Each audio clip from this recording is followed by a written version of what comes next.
সুপ্রিয় শিক্ষার্থীরা, আসসালামু আলাইকুম।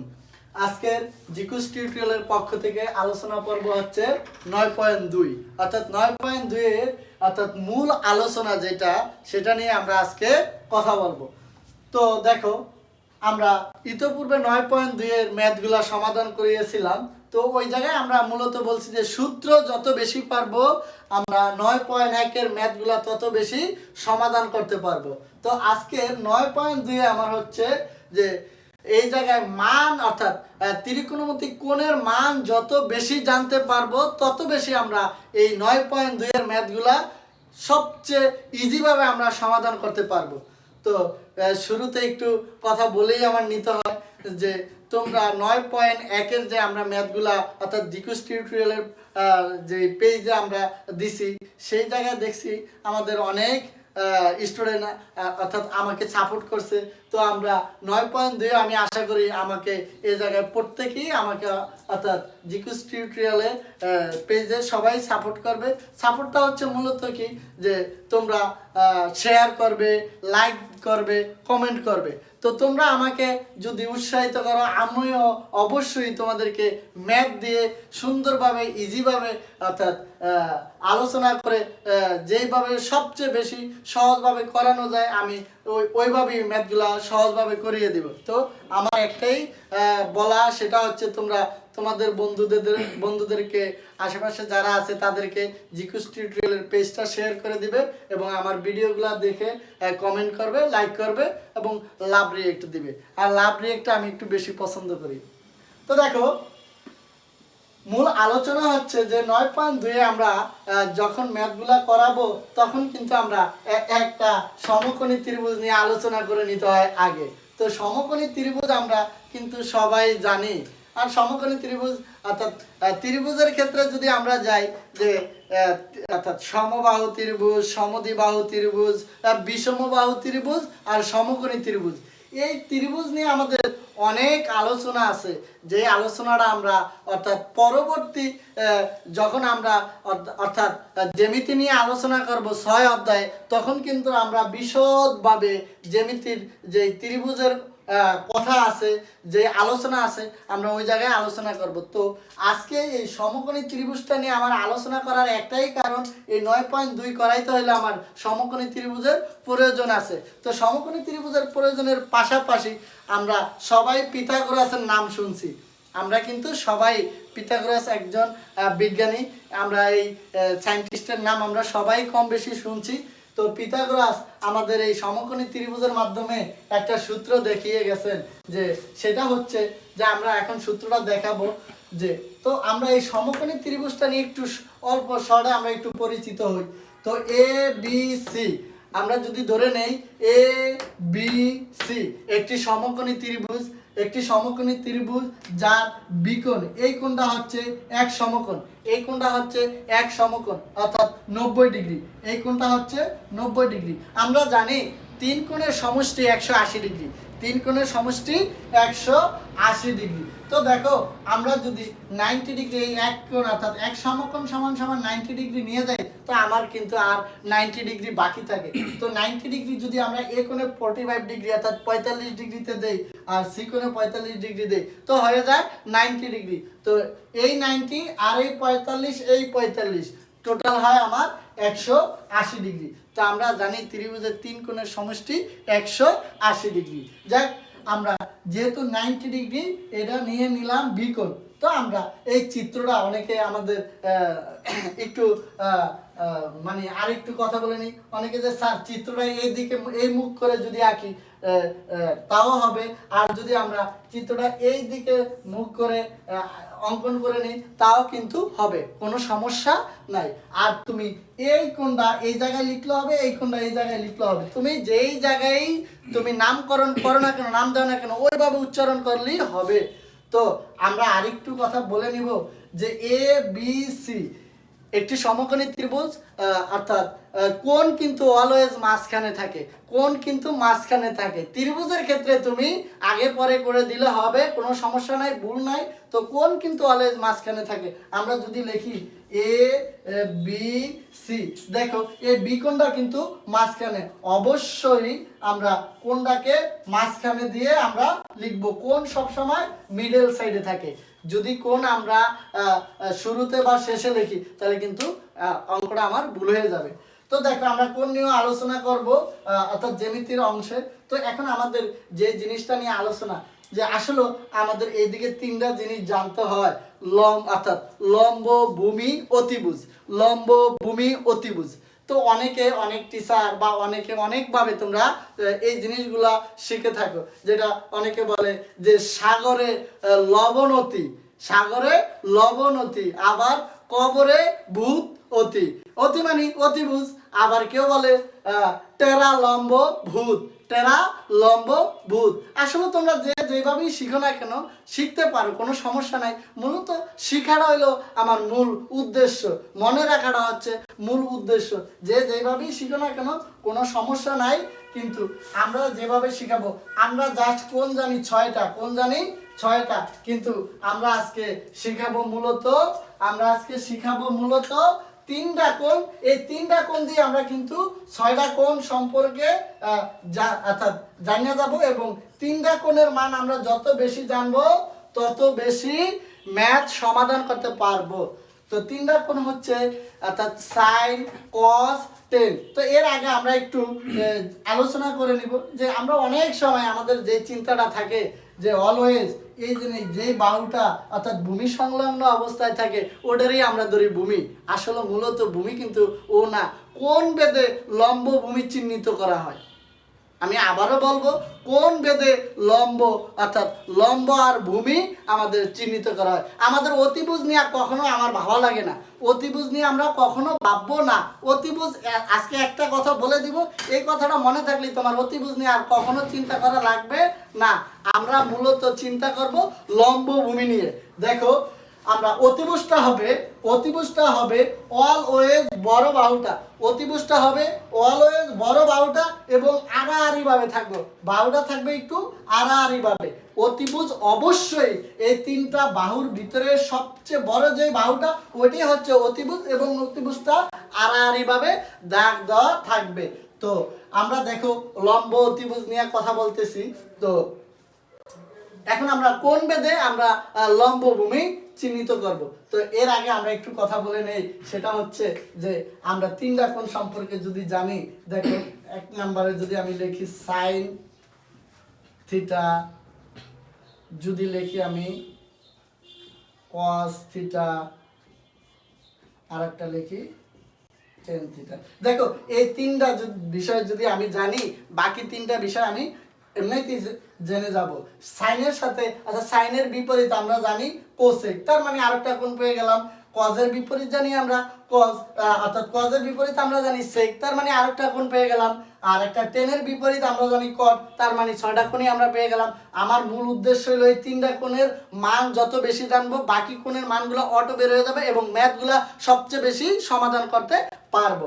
তো দেখো আমরা যে জিনিসটা নিয়ে এখন কথা বলবো, এবং পিথাগোরাস যে একটা সূত্র দেখিয়েছেন সেই সূত্রটা আমার জানতে হবে না। পিথাগোরাস লিখছিলেন যে এ অর্থাৎ অতিভুজ square AC square equal AB square plus BC square. দেখো পিথাগোরাস এরকম একটা সূত্র কিন্তু প্রমাণ করছেন এই সমকোণী ত্রিভুজ দিয়ে। আমরা কিন্তু প্রমাণটা দেখাবো না, প্রমাণ আগে আমাদের সৃজনশীল যখন ছিল না তখন কিন্তু এই প্রমাণ আসতো, এবং এটা বিশেষ করে জ্যামিতিতে তো অনেক সময় অর্থাৎ এই পিথাগোরাসের উপপাদ্যটা আসে। তো আমরা যখন জ্যামিতি পড়ব তখন আমরা ওটা কি করতে হবে তখন আমরা বলবো। জাস্ট এখন আমরা মনে রাখবো এই সূত্রটা, অর্থাৎ অতিভুজ স্কয়ার ইকুয়াল লম্ব স্কয়ার ইকুয়াল ভূমি স্কয়ার। তো দেখো আমরা আবারও একটু বলে নেই, যখন এই কোণটা আর এই কোণটা অর্থাৎ ইন্ডিকেট করা থাকবে না, চিহ্নিত করা থাকবে না, তখন সরাসরি আমরা ভূমি ধরবো বিসি, তখন সরাসরি আমরা এই কোণের জন্য সরাসরি আমরা ভূমি ধরবো বিসি। আর এই যে এ বিটা হচ্ছে লম্ব। আর আমি তো অতিভুজ নিয়ে কথা বলবোই না, অতিভুজ হচ্ছে সবচেয়ে বড় বাহুটা এবং আড়াআড়ি ভাবে যে বাহুটা দেওয়া থাকবে ওইটাই হচ্ছে আমার মূলত অতিভুজ। তো এটা যদি আমরা একটু এইভাবে কাউন্ট করি যে অতিভুজ,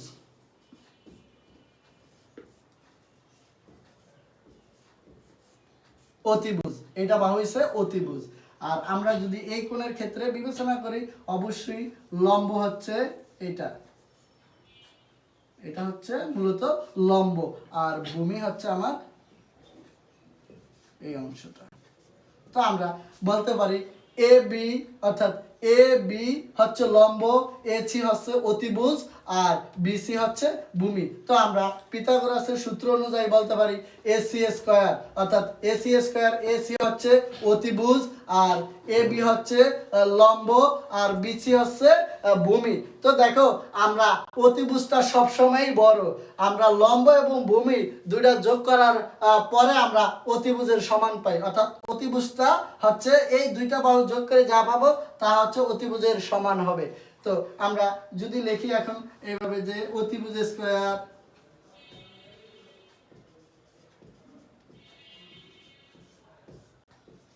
ইকুয়াল লম্ব স্কয়ার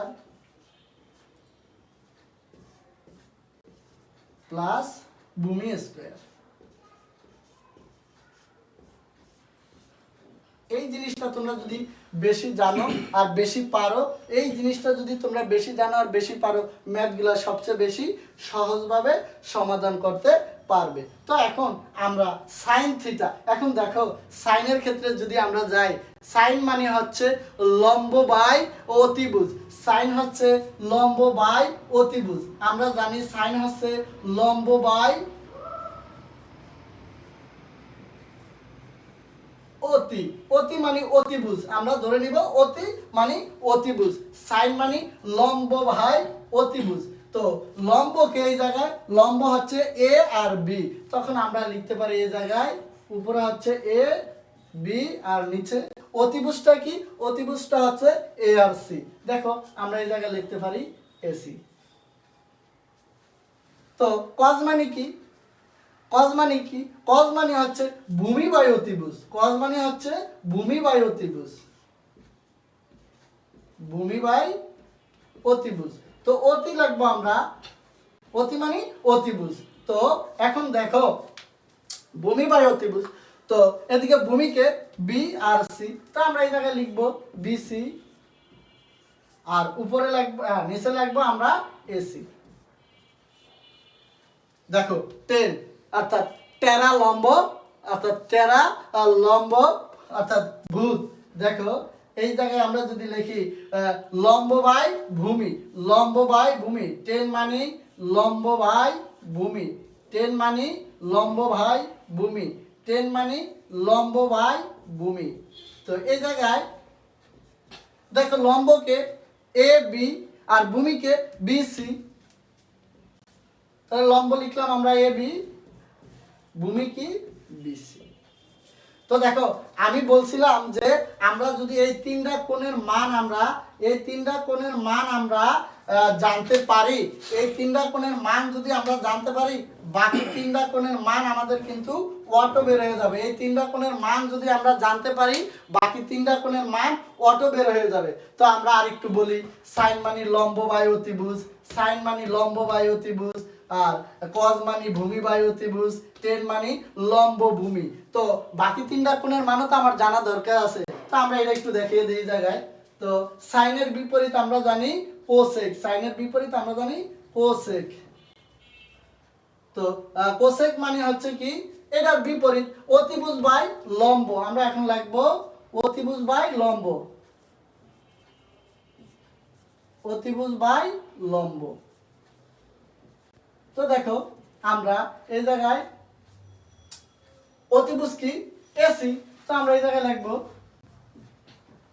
এসি, আর লম্ব হচ্ছে কি, লম্ব হচ্ছে এবি, তো আমরা এই জায়গায় নিচে লিখবো এবি।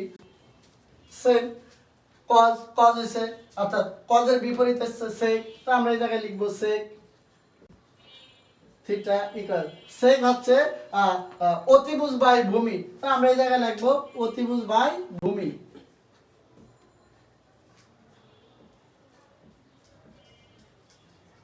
তো দেখো এই জায়গায় অতিভুজ কি এসি আর ভূমি কি বিসি, অতিভুজ এসি আর ভূমি BC equal AC by BC. তো দেখো টেনের বিপরীত কি কট, তো আমরা লিখবো কট থিটা ইকুয়াল লম্ব বাই ভূমি, আর এটা লিখবো ভূমি বাই লম্ব, তাহলে আন্ডারলাইন ভূমি বাই লম্ব ইকুয়াল দেখো আমাদের ভূমি কি বিসি, বিসি আর লম্ব হচ্ছে আমার এবি। তো দেখো আমরা ছয়টা কোণের মানে আমরা কিন্তু অর্থাৎ জানলাম যে সাইন মানে লম্ব বাই অতিভুজ, কজ মানে ভূমি বাই অতিভুজ, টেন মানে লম্ব ভূমি, আবার অর্থাৎ কোসেক মানে হচ্ছে অতিভুজ বাই লম্ব, আবার সেক মানে অতিভুজ বাই ভূমি, কট মানে ভূমি বাই লম্ব। তো এই চিত্র থেকে আমরা A B AC BC AC এই চিত্র থেকে আমরা মূলত পাইছি। তো এখন দেখো আমরা যেই জিনিসটা এখন দেখাবো, সবচেয়ে আমার যেই জিনিসটা লাগবে যে কোনটাকে আমরা ভূমি ধরবো আর কোনটাকে আমরা লম্ব ধরবো, এটা তো অবশ্যই আমার জানতে হবে। আমি যদি কোণই না চিনি তাহলে আমি কিভাবে ম্যাথ সমাধান করব, যা করব সব ভুল হবে। তো যেই জিনিসটা আমার মূল মনে রাখতে হবে, চিনতে হবে, অর্থাৎ সেই জিনিসটা নিয়ে এখন আমি লাস্ট কথা বলবো। আজকের আমাদের লাস্ট কথা এবং সবচেয়ে ইম্পর্টেন্ট যেই টপিকটুক সেটাই হচ্ছে এখন এই শেষে আমরা শেষ করে দিব। তো দেখো আমি আবারও বলি, আমরা সব সময় মনে করি এই বি আর সি এই অংশ অর্থাৎ এই অংশটাই হচ্ছে মনে হয় ভূমি, না, এই চিন্তাটা আমাদের ভুল। আমরা কোণের অর্থাৎ কোণ যাকে ইন্ডিকেট করব অর্থাৎ ওই কোণের বিপরীত বাহুটা হচ্ছে লম্ব। আর শুধু দেখো এই 90 ডিগ্রি কোণ অর্থাৎ এক সমকোণ সমান সমান 90 ডিগ্রি, এই কোণটার জন্য ভূমি এটা ঠিক আছে আর লম্ব এটা ঠিক আছে। আর অতিভুজ নিয়ে আমি বলছি কথা বলবো না। অতিভুজ নিয়ে কেন কথা বলবো না, আমি বলছি অতিভুজটা হবে সবচেয়ে বড় বাহুটা এবং আড়াআড়ি ভাবে যেই দাগটা দেওয়া থাকবে ওইটাই হচ্ছে অতিভুজ। আর এখন আমরা যেই জিনিসটা নিয়ে জানবো সেই জিনিসটাই হচ্ছে মূল গুরুত্বপূর্ণ বিষয়। সেটা দেখো আমরা যদি এখন কোনটাকে যদি আমরা চিহ্নিত করি, এখন এই 45 ডিগ্রি কোণ যদি আমি এ কে চিহ্নিত করি অর্থাৎ এই এ বাহুটার বিপরীত বাহুটা হচ্ছে লম্ব। দেখো এই লম্ব হচ্ছে এই কোণ, যখন আমি এই কোণের মান বের করব বা এই কোণটাকে চিহ্নিত করব, এই কোণের অর্থাৎ বিপরীত বাহু হচ্ছে এই যে এই বিসি, এই বিসি বাহুটা হচ্ছে লম্ব কোণের অর্থাৎ কোণ ধরে যে আমরা লম্ব ভূমি চিহ্নিত করি। আবারও আমি বলি আমাদের সবচেয়ে বড় ভুল হওয়ার সম্ভাবনা এই জায়গাটাই যে আমরা লম্ব ভূমি চিনি না। লম্ব হচ্ছে যেই কোণটাকে আমরা ইন্ডিকেট করব ওই কোণের বিপরীত বাহু হচ্ছে বিসি, এই বিসিটা হচ্ছে লম্ব, এই কোণের জন্য লম্ব হচ্ছে এইটা। আর এই সিকোণ যখন আমরা এই সিকোণটাকে ইন্ডিকেট করব, এই সিকোণের জন্য লম্ব হচ্ছে অর্থাৎ এই যে এই অর্থাৎ এবি। এই সিকোণ যখন আমরা ইন্ডিকেট করব তখন কিন্তু লম্ব এবি, আর যখন এ কোণকে আমরা ইন্ডিকেট করব তখন কিন্তু লম্ব হচ্ছে বিসি। দেখো আমরা অতিভুজও চিনে গেলাম আর লম্বও চিনে গেলাম, তো বাকি একটা অংশ থাকে কি, অবশ্যই ভূমি। তো ভূমি আর আমার চিহ্নিত করা লাগে না, অতিভুজও চিহ্নিত করা লাগে না। আর আমরা আবারও বলি কোণে অর্থাৎ কোণ ধরে আমার লম্ব ভূমি চিহ্নিত করা হয়, কোণ ধরে লম্ব ভূমি চিহ্নিত করা হয়। তো যদি আমরা এ কোণ ধরি, আমার লাস্ট কথা এটা, যদি আমরা এ কোণকে ইন্ডিকেট করি, এ কোণের বিপরীত বাহু হচ্ছে এই দেখো আমি অ্যারো চিহ্ন দিয়ে দেখাইছি, বিসি বাহুটা হচ্ছে এ কোণের বিপরীত বাহু, তো এই বিসি বাহুটা হচ্ছে লম্ব। আবার যখন আমরা সি কোণকে ইন্ডিকেট করব তো সি কোণের বিপরীত বাহু হচ্ছে দেখো আমি অ্যারো চিহ্ন দিয়ে দেখাইছি, এটা হচ্ছে বিপরীত বাহু হচ্ছে এ বি, তো এ বিটা হচ্ছে লম্ব। তো লম্ব ভূমি নিয়ে আমার মনে হয় না যে আমার এই আজকের ক্লাসটা যারা দেখবে অবশ্যই তাদের কোনোভাবেই আমার মনে হয় না যে তারা লম্ব ভূমি নিয়ে অর্থাৎ সন্দেহ থাকবে তাদের ভিতরে। তারা যদি আমার ক্লাসটা খুব অ্যাটেনশন সহকারে করে এবং দেখে এবং একবার দুইবার করে খাতায় প্র্যাকটিস করে নেয়, 100% আমি বলবো 9.2 তাদের জন্য সবচেয়ে ইজি একটা টপিক। এবং এই জায়গা থেকে যেই ধরনের কোশ্চেনই আসে না কেন, যে কোনোভাবেই আসে না কেন, আমরা তিনটা কোণের মান যত বেশি পারবো, তিনটা কোণ হলো, একটা হলো সাইন, একটা হচ্ছে কস, একটা হচ্ছে টেন, এই তিনটা কোণের মান যদি আমরা অবশ্যই বেশি করে জানতে পারি, শিখা থাকে, সেক্ষেত্রে আমার বাকি তিনটা কোণের মান অবশ্যই অটো বের হয়ে যাবে, অবশ্যই অটো বের হয়ে যাবে। তো আজকের লেকচার আমার এ পর্যন্তই থাকবে। আমাদের পরবর্তী লেকচারে থাকবে, অবশ্যই আমাদের পরবর্তী লেকচারে থাকবে যে আমাদের যে কোণগুলা অর্থাৎ বের করতে হয়, মানগুলো যে আমাদের বের করতে হয়, যে আমরা অনেকে ক্যালকুলেটরের চাপে মান বের করি, অনেক সময় মান মুখস্থ রাখি, আবার কোনো টিচার বলে যে তোমরা 4টা ফুল মুখস্থ করে রাখো। তুমি দেখো, তুমি 4টা ফুল মুখস্থ করলা 2-3 দিন সময় দিয়ে, আবার যদি এক সপ্তাহ না পড়ো 4টা ভুলে যাবে, আবার যদি ধরো 15 দিন না পড়ো 4টা ভুলে যাবে। তো আমাদের পরবর্তীতে লেকচারে অবশ্যই থাকবে 9.2 এর চার্ট নিয়ে কথা, 9.2 এর চার্ট নিয়ে আমাদের আলোচনা থাকবে। তো ওই আলোচনাতে আমি দেখিয়ে দিব যে কিভাবে আমাদের কোনগুলা মনে রাখতে হয়। আমরা মুখস্থ করব না, ক্যালকুলেটরও টিপবো না, আমরা মুখস্থ করব না, ক্যালকুলেটরও টিপবো না, আমরা কিভাবে ইজিভাবে টেকনিকের মাধ্যমে আমরা কোনগুলার মান মনে রাখতে পারি এবং বের করতে পারি, ওটাই আমরা আলোচনা করব। আজকের আলোচনা আমাদের এই জায়গায় শেষ করলাম। সবাইকে ধন্যবাদ।